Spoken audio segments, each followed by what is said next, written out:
What's going on, family? Welcome to the Crossroads. Today, I got a friend of mine from Queens, New York, Jonathan Strong. What's going on, my guy? What's going on, Pablo? ¿Cómo está? All good, man. Todo bien. Todo bien. Good. Happy. This is our first episode, really. So I'm excited, man. This is part one. This is number one. This is number one. Yeah. So what's going on with you, man? We spoken. Same old, the usual. You know, doing what I do. Actually, I have off from work. I work in the film and movie industry as a set dresser. I also work on the production side. So I produce some things myself. I have a film coming out actually for my company.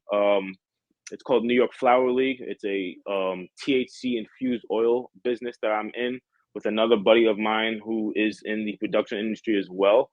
I am also a football coach currently for a high school team, St. Francis Prep Catholic High School. And of course, I'm being a football coach. I'm involved on the ground, you know, recruiting and being with families and things of that nature.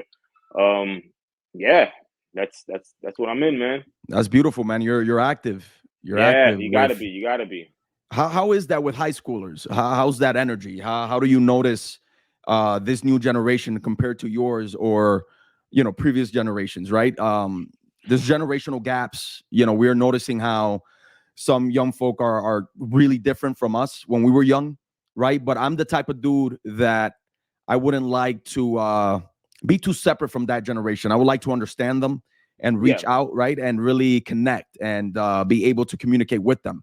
So you're really close to high schoolers. How is that energy with these kids? One of the biggest things with when I was in high school versus these kids in high school is the head injury stuff that took place around 2011, 2014. So the game has completely changed, where kids are actually a little less aggressive, I would say, than when I was playing. Guys, when I were playing, were like they're already maybe 7 or 8 years in playing. So we get a lot of guys in high school now that are new to the game. They've never played before, and we kind of got to teach them. There's a big learning curve. Where I was playing, a lot of guys kind of played through 7 or 8, 7, 8, 9 years old. Parents are kind of avoiding that contact level, 7, 8, 9 years old, and they're kind of starting the kids maybe at 11, 12 with flag football, and now kind of getting them involved in tackle football when they get into high school. And I get it because it saves them, it saves their body, it saves their head, because football is a very, brain traumatic, sport. So it saves them a bit, but there's also a learning curve where guys don't know the sport. It's not like what you see on TV. You have to learn the game by actually playing. So in that aspect, it's very, very different. And the kids are just a little less aggressive. Guys were angry when we were playing. Guys were very, very. It was an outlet kind of, to release your anger, and it was like almost similar to like the Army kind of. It was similar vibe. Now it's more like fast break basketball. You get a lot of 7-on-7 leagues. You get a lot of it's just different, but it's still kind of the same. You can still kind of teach the good character things. It's as far as like sports and good analogies. It's good. It's still very much so good in that aspect, but definitely a little less aggressive. And how about this New York Flowers League? Is it Flowers League or Flower League? New York Flower League. So New York Flower League is a THC oil infused business that my buddy and I started, where we take as you know, I eat plant-based. I'm a vegan. I don't eat meat, I don't eat cheese. So we provide cooking oils, natural cooking oils, agave, olive oil, coconut oil. So coconut oil also can be used for your body and your skin, where we infuse it THC, and you do as you please with it. You can cook with it.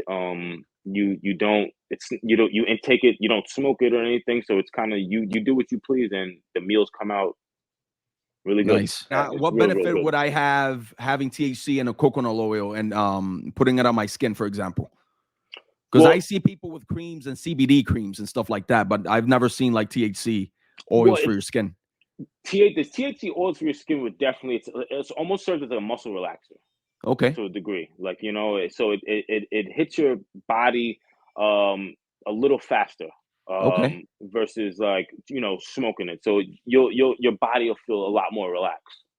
So it's almost like an edible, but say if you put it on your knee, if you have Yeah. kind of like well, I'm an athlete, so if you put it on your knee, if you put it on your muscles, it'll relax your muscles for you. So your body will be kind of a little loosey goosey. Interesting. Interesting. When did you Yeah, start this business? last year, 2021. 2021. Yeah, Okay. we're gonna be 2020. 2 years ago, 2023. We're gonna be Yeah. 2023 this year. Yeah. Nice. Nice. And this is in New York. And do you sell these products online, or do you have Um, like a spot we sell them right now, hand to hand, like hand to right hand? now. Yeah. Okay. So we're working on an online website. We have one up, but we're gonna redo it over. We don't like Redo we it don't like over. how it looks on the phone. So Okay. it looks good online, but it doesn't look good on the phone. So Okay. we gotta do it over. Okay. Have you thought about doing an app for the phone? Possibly. The Possibly. apps. The thing is, the apps are expensive. They are. That's Yeah. we look into the apps, and like to get something that's good and running, it's about $4,000 to $6,000. So Yeah. I mean, Yeah. from what I looked, from some of the stuff I looked up, I know people kind of they may have something, may have like a plug or something like that, but from what I've seen from the research we've done, it would range for there's going to be a few $1,000s. So we're slow. We're taking it slow as far as that. Nice. Nice. Man, and we have a lot in common, man, when it comes to, how we met. I understand that your partner's a therapist. My Yes, partner's a therapist as well.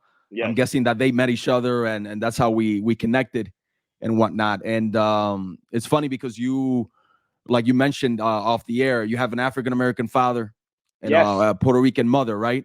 yes. And same with me, but I'm adopted. That's the difference, right? And I was adopted by Puerto Rican parents.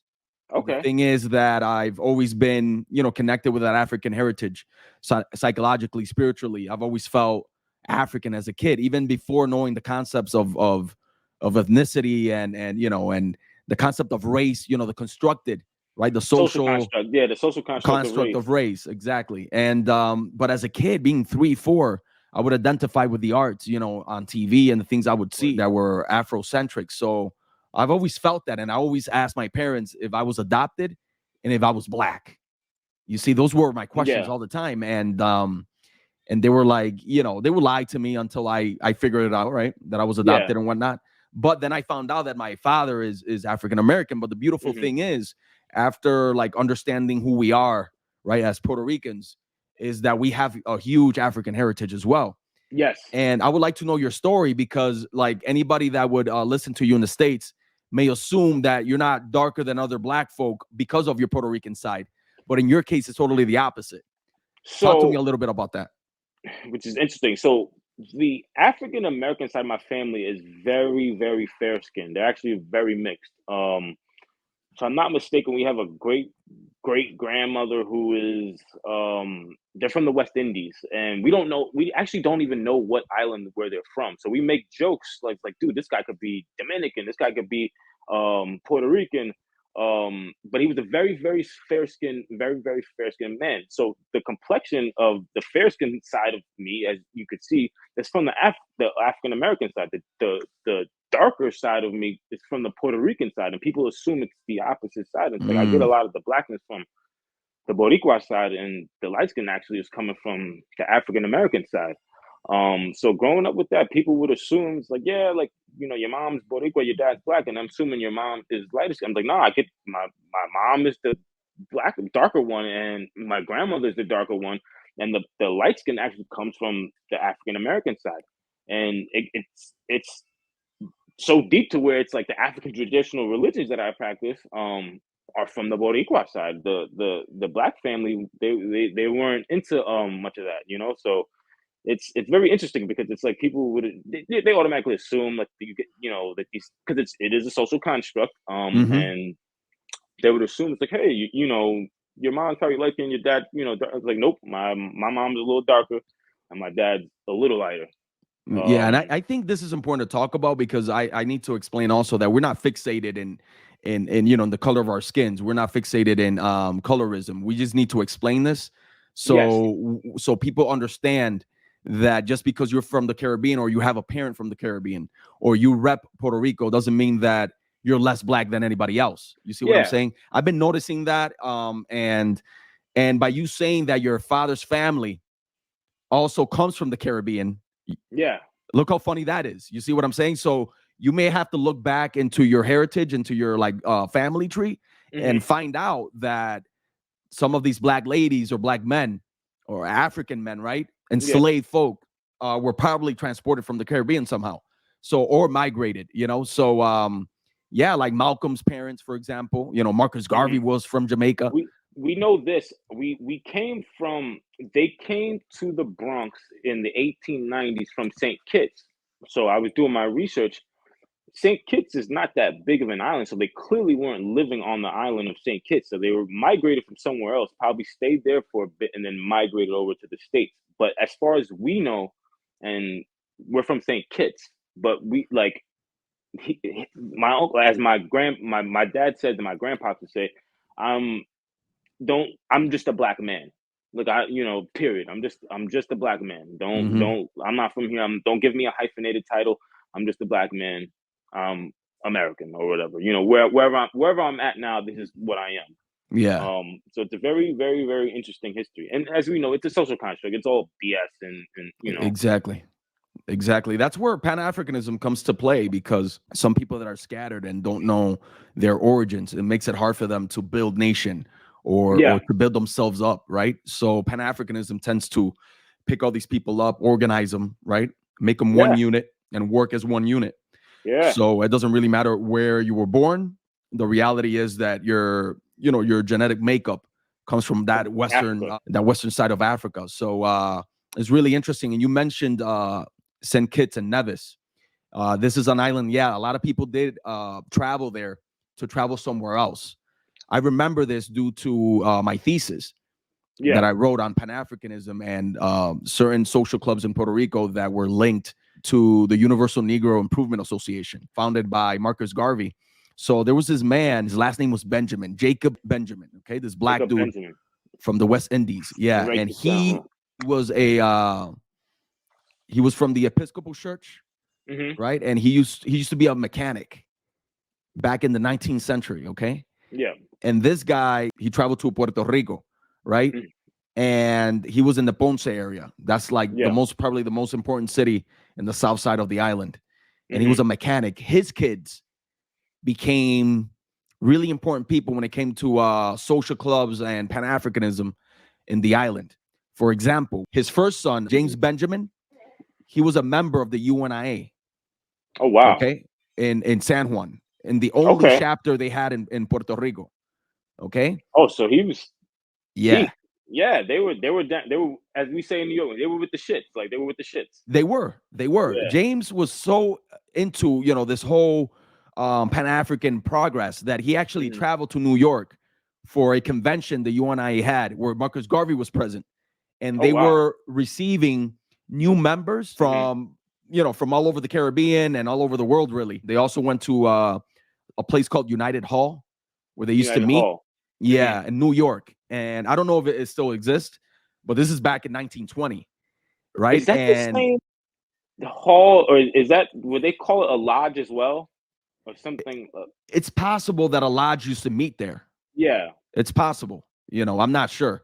I just know that UNIA used to meet there in New York. And what they were doing was really listening to everybody from all over the world that was African and that was part of the UNIA and explain what their issues were, right? And James Benjamin knew English because his father comes from the English Caribbean.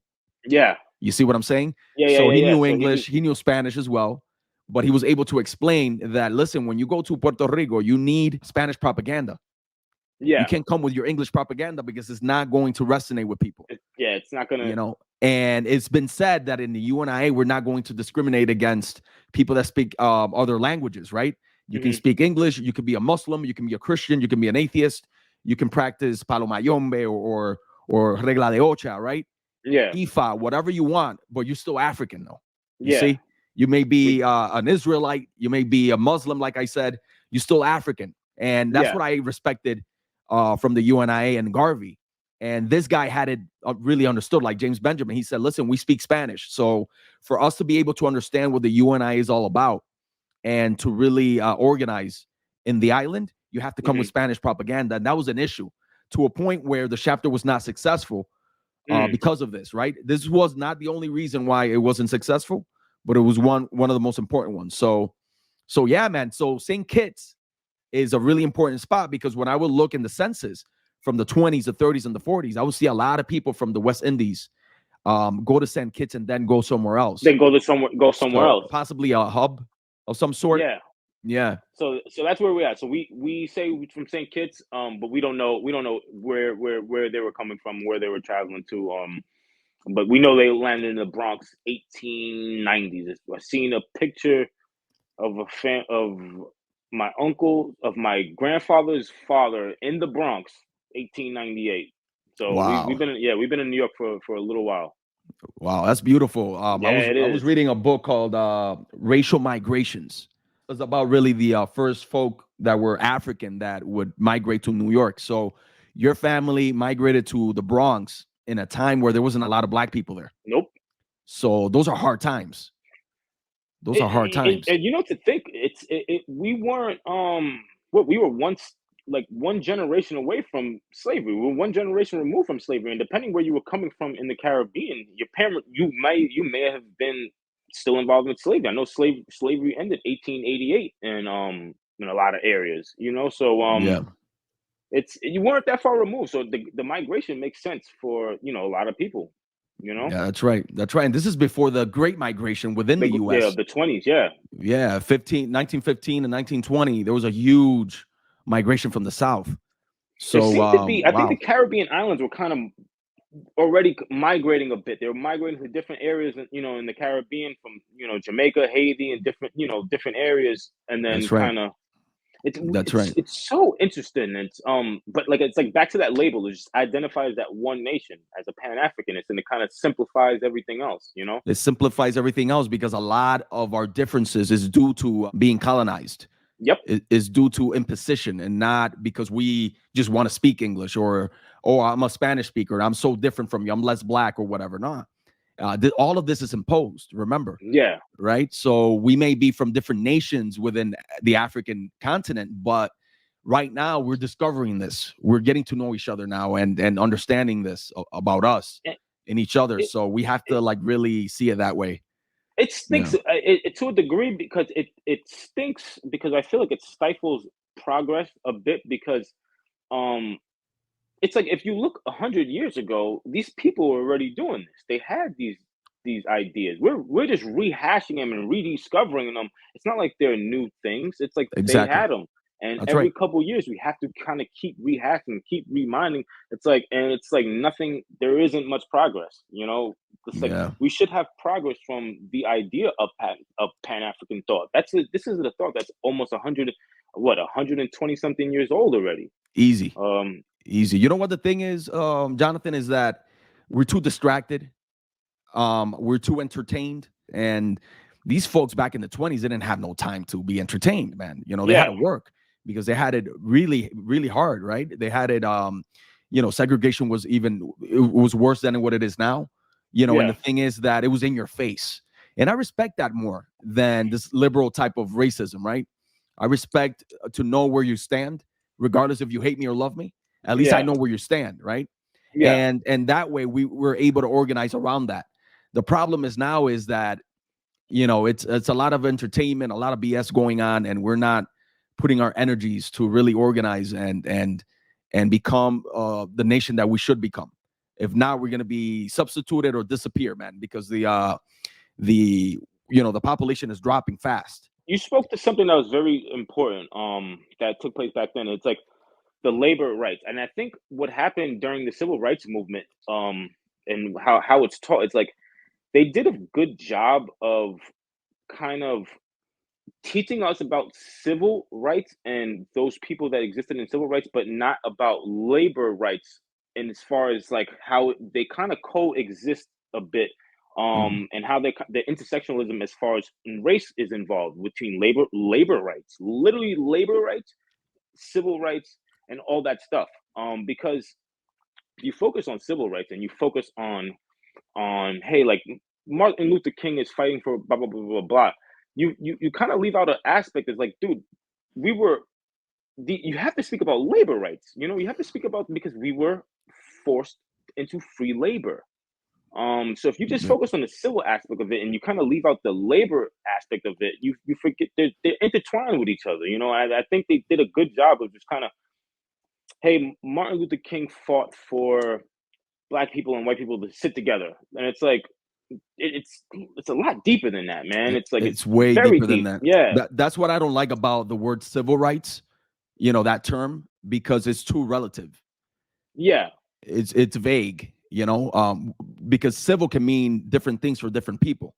And when you say labor rights, you're being specific of what you're yeah, talking about. But the problem with that is within US culture, right? Within the US context, is if you start talking about labor and organizing the working class, you're talking to socialist, right? You're inclining towards the left, and then it hmm, becomes a problem because that's a bad word in this country.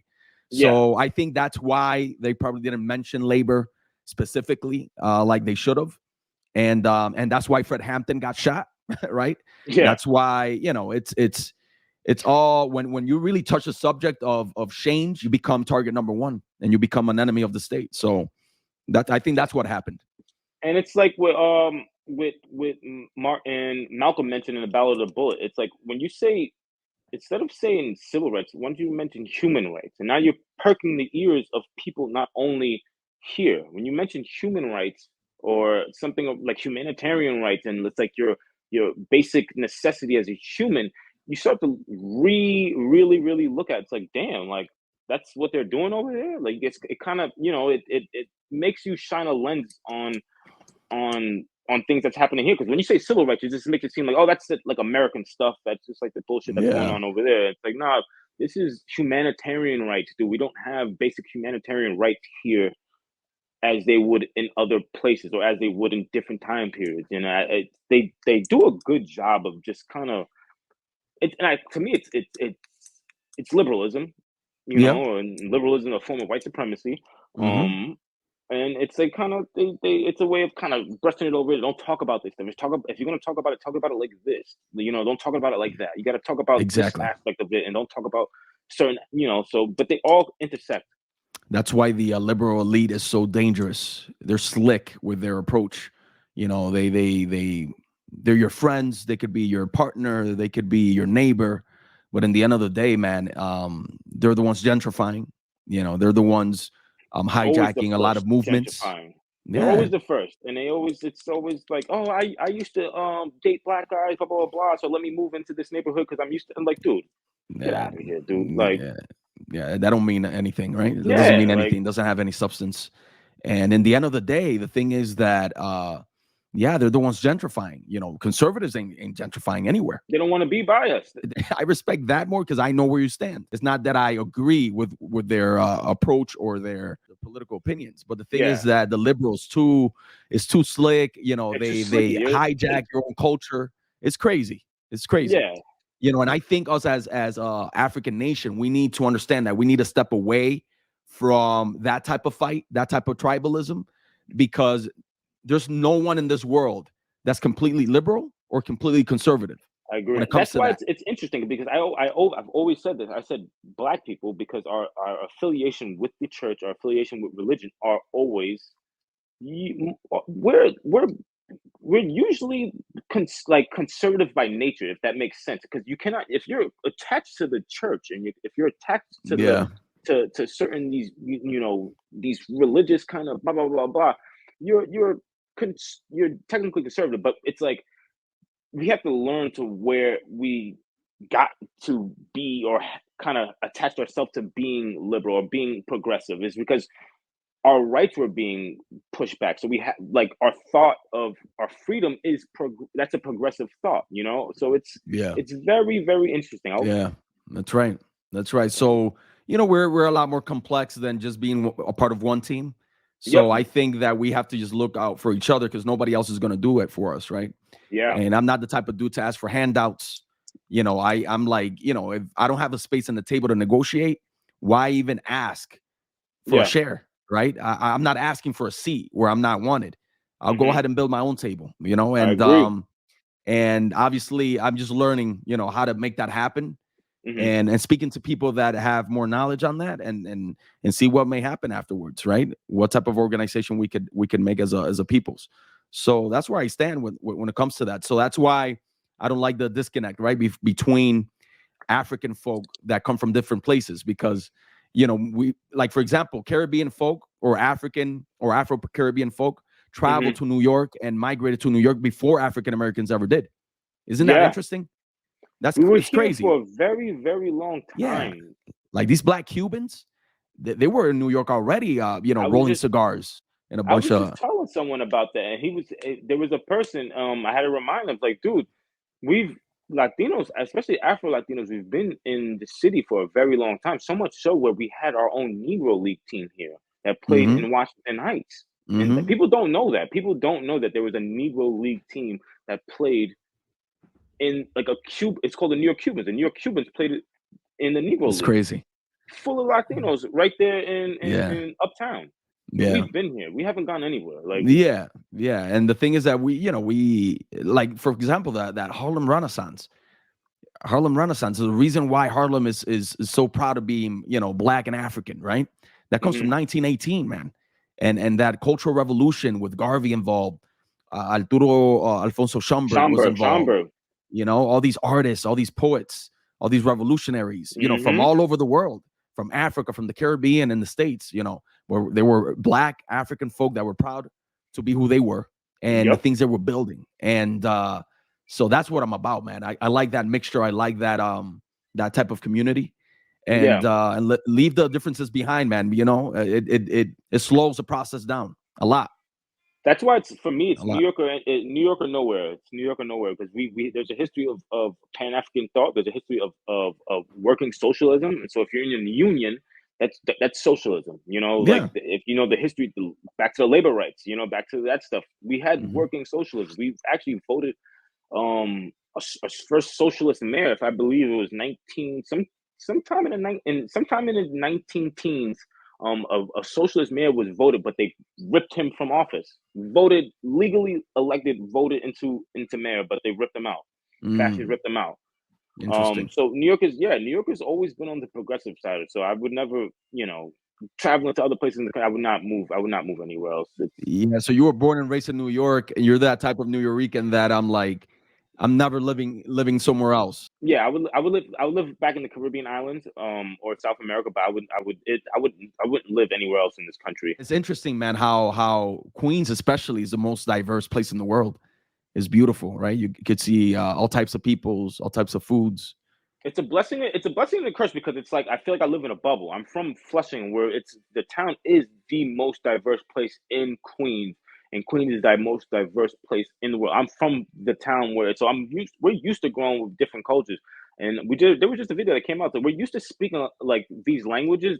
We know how to communicate. I know you speak that language, but we got it. Like we're here, you know, and we just exist. So you know, it was a big culture shock to me going to prep school where I went to an elite boarding school, like was it like a 1% school, you know, kind of where all these Wall Street people would send their kids. Okay. I was chasing my dream to play football, and I got a scholarship very early to go to a prep school, private school. So it was a big culture shock to me. It's like, dude, you guys really exist like blacks over here, whites over there, whatever you are, you with the blacks. Like, you know what I'm saying? We just don't know what the hell you are, so you go over there with them, kind of thing. And watching that exist in real time and watching it was definitely a big culture shock to me. Where I came in, I had to learn to code switch. I had to learn to speak a totally different kind of like pronounce my ERs and talk with less slang and kind of almost like submerge my true self to a degree. I love it, but then I have to also realize that the rest of the world doesn't operate the way Flushing, New York operates. Like Yeah. I tell people, it's like you remember that you live in a bubble, man. Travel outside the bubble for a little bit to kind of see Yeah. how you identify, especially tell Latinos, like because it's like here, you know, you can kind of get away with the you know the cultural stuff, and you're black, you know, But sometimes if you go to different places, they may look at you. It's like you're a little, you're a little fair skinned, you're a little, on the lighter side. Yeah. Yeah, and that's relative wherever you are at. I'm considered light skinned here in the U.S., but then I go to Puerto Rico and I'm considered black. Yeah. Right. Some people may say trigueño, right? That comes from the wheat color, the color of the wheat. Trigo, trigueño. That's where the word comes from. But then if I go to Dominican Republic, they won't accept me saying I'm black. Yeah, it depends on where you're at. If I'm in Cuba, for example, and this happened to me, they thought I was from the east side of the island because that's where black folk come from, really. Yeah. In Cuba. So it's interesting. It depends on where you're at. And that right there proves, right, that race and all this social construct is really made up. It's exactly because the definition and the meaning behind it all changes from place to place. I was blown away when I first saw how Europeans divided the world in colors. Yeah. Here are the yellow folk, here are the red folk, here are the black folk, and we're the white. And it was due to pseudoscience in Switzerland. These pseudoscientists from Switzerland, this is, man, I'm talking about maybe the 17th century. This is long ago, man. They made an analogy between flowers and people. Yeah. Since these are flowers and there's different colors, right? There are different species of flowers in their eyes. Why can I divide humankind the same way, right? A sunflower's yellow, roses are red. So same thing with human beings. So that's how they came up with all these terms: black, white, red, yellow. Yeah. And then that type of pseudoscience arrived to England and Germany.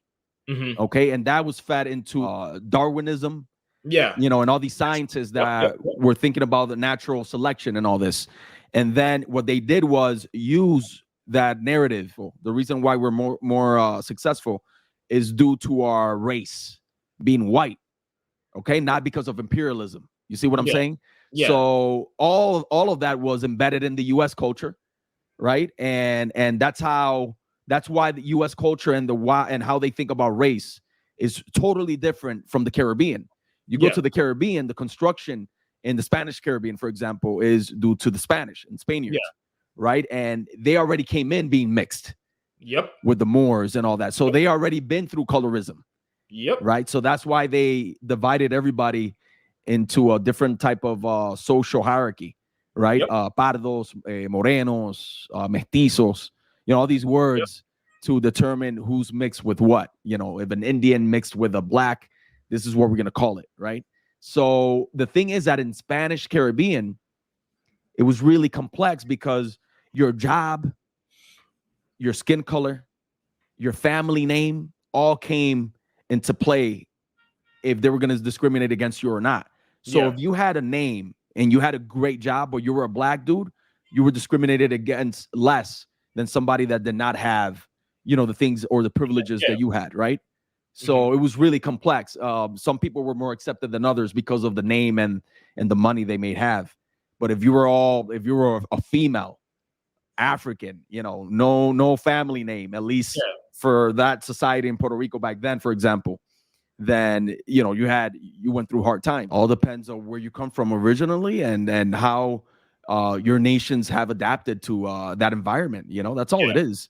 That's all it is. And the reason we talk about this is because it's, it all depends on where you're at, right? You wanted to know about colorism in Puerto Rico, and that's what it is. It's complex because for example, I remember the first girlfriend I had. They were really light skinned, right? Yeah. Puerto Ricans in Ponce.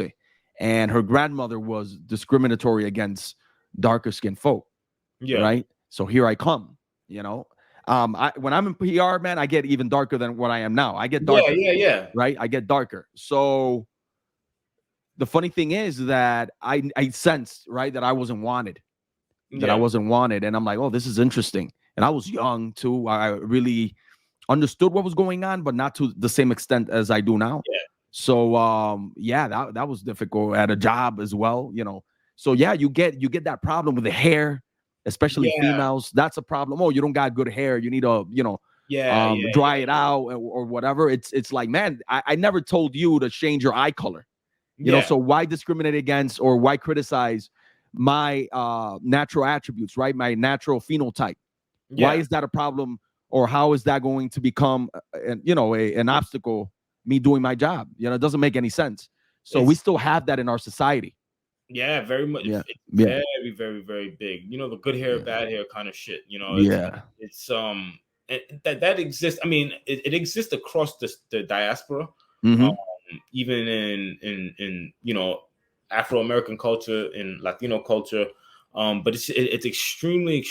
I hate it. I hate it. The consequences of colonization, man. It comes from the oppressor originally, and then it was embedded in our psyche to a point where we still talk about it, and we still. It's not talking about it. The problem is that we still act that way, right? Without even questioning why I act this way. And I think I can't wait for us to overcome this bullshit. It hasn't let us really organize as a people. So yeah, it's interesting, man. It's interesting. It's really complex. But that's what I like about Garvey too, man. He would say, no matter the shade, no matter the religion, no matter the language you speak, you're still African, and it's time for us to go back home and be interested in the economies that are going down there. And to this day, man, look at the Congo. To this day, yeah, overexploited. The richest area in the world, dude, is still getting ripped apart. Yeah, the richest country when it comes to natural resources is top 10. When it comes to the poorest countries in the world. Isn't that crazy? The irony in that, and the irony of the kind of telling, they have this, they're uncivilized. It's like, dude, no, they're not, dude. They're getting ripped apart by these people who, just came out of Europe. I wouldn't say caves, but they just came out of Europe not too long, 1,000 years ago, and are just telling us, we need your shit. Like, let's get it. Let's have at it. So. Belgium, especially back then. I hope we get to a point in our life where we do see, Africa exist in its richest form and in its most powerful form. And I guess one way of that is it's kind of we have to unite people here, that we are the same as there. It's a big disconnect here. People here do not think they're attached to there. And it's like I use this analogy. If you take a lion out of the jungle, is it still a lion, or is it something else? It's still a lion, dude. It's you, bro. Look at your features, and that's it's you gotta put people onto just African history, man. You go to that continent, you see people of different shades, you see people of different facial features. You start to see people. You start to see these Afro-Asiatic, Asiatic features. That their eyes become a little. These are the direct descendants of Asian ancestors. Yep. But in Africa, that's where they come from. Yeah, the phenotype, you can see it. You can see it. You got people in Africa with blue eyes, naturally. I was taught, and that's one of the things I was taught that, and it's back into the schools. These American school systems. I was taught that you couldn't be black and have blue eyes. It was impossible. In Africa, there's I think it's in Sudan, is it? Sudan. Yeah, they're not many.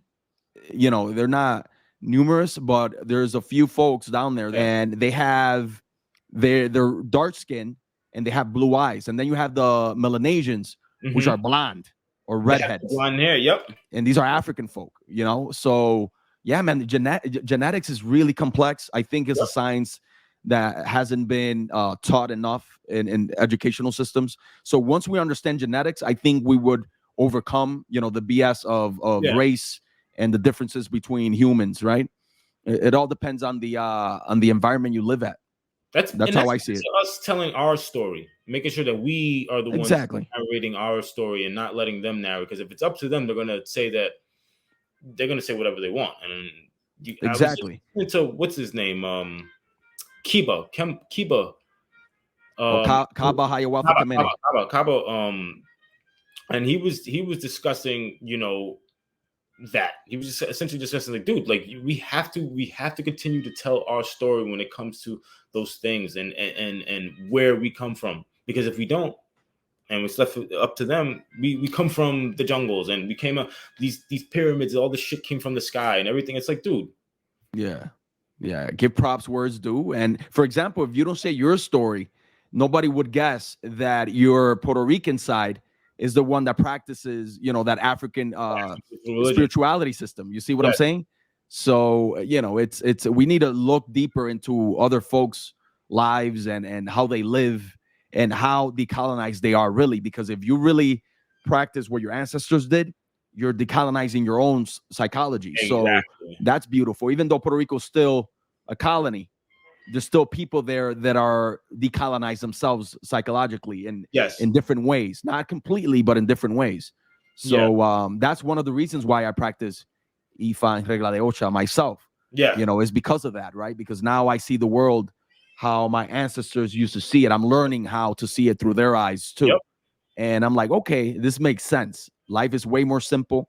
Like my life simplified a lot, man, by practicing this, right? Colors and stuff, you know, the different, you know, it's things. When it's because I've learned that it's a science. It's not even just like it's a science in itself. Right. You start looking at the world in that lens, you're messing with science now. It's religion ends. Spirituality begins where religion ends. That's right. If that makes sense. In Ifa, it's combined, so it's a science. You know, it exists all together. There's a scientific part of it that I really like. I don't like calling it just a religion because I think it transcends religion as well. Yeah. Due to the Yoruba people practice this, but they also had their own language. They had their own ways of how to see life, right? Yeah. They had their spirituality. So it transcends, you know, religion hasn't created language that I know of, you know, a language totally different from others just because of the religion. Like I haven't seen that, right? Brutality. That's it. That's its language. Yeah, exactly. Yeah. So this is what I like about this practice is that I don't impose this to anybody. This is something really personal. Yeah. And it's something that I do in my own home. Yeah. You know, and I don't have to knock on somebody's door and convince them that this is the way out of this whole mess. Nah, it doesn't work that way, man. Yeah. You know, and they understood this. You see what I'm saying? And they understood politics. They understood warfare. You know, this is how they were able to organize in Cuba and actually create La Regla de Ocha, which is a combination of 7 different ethnicities that come from Africa to create this one spirituality system that all of them understood and would be able to hide behind Catholicism and fight Spanish imperialism. So these people were advanced, man. We're talking about 7 ethnicities that did not speak the same language. You know, so how am I going to turn my back on that and see how that helps my life? And it's been great to this point. So it's beautiful, man. It's beautiful. See, you the way I came to, you know, what's funny, the way I came about to the practice, my family always practiced it. It was something that we just did on the hush hush. But it's something that my family always practiced. One of the first times I went to the first time I can remember consciously going to Puerto Rico, I went as a kid, but was to you know, be put down. And I didn't know what I was doing. I was just following what my family did. I was at that point, I was just like, hey, whatever. Like, you know, this is what we do.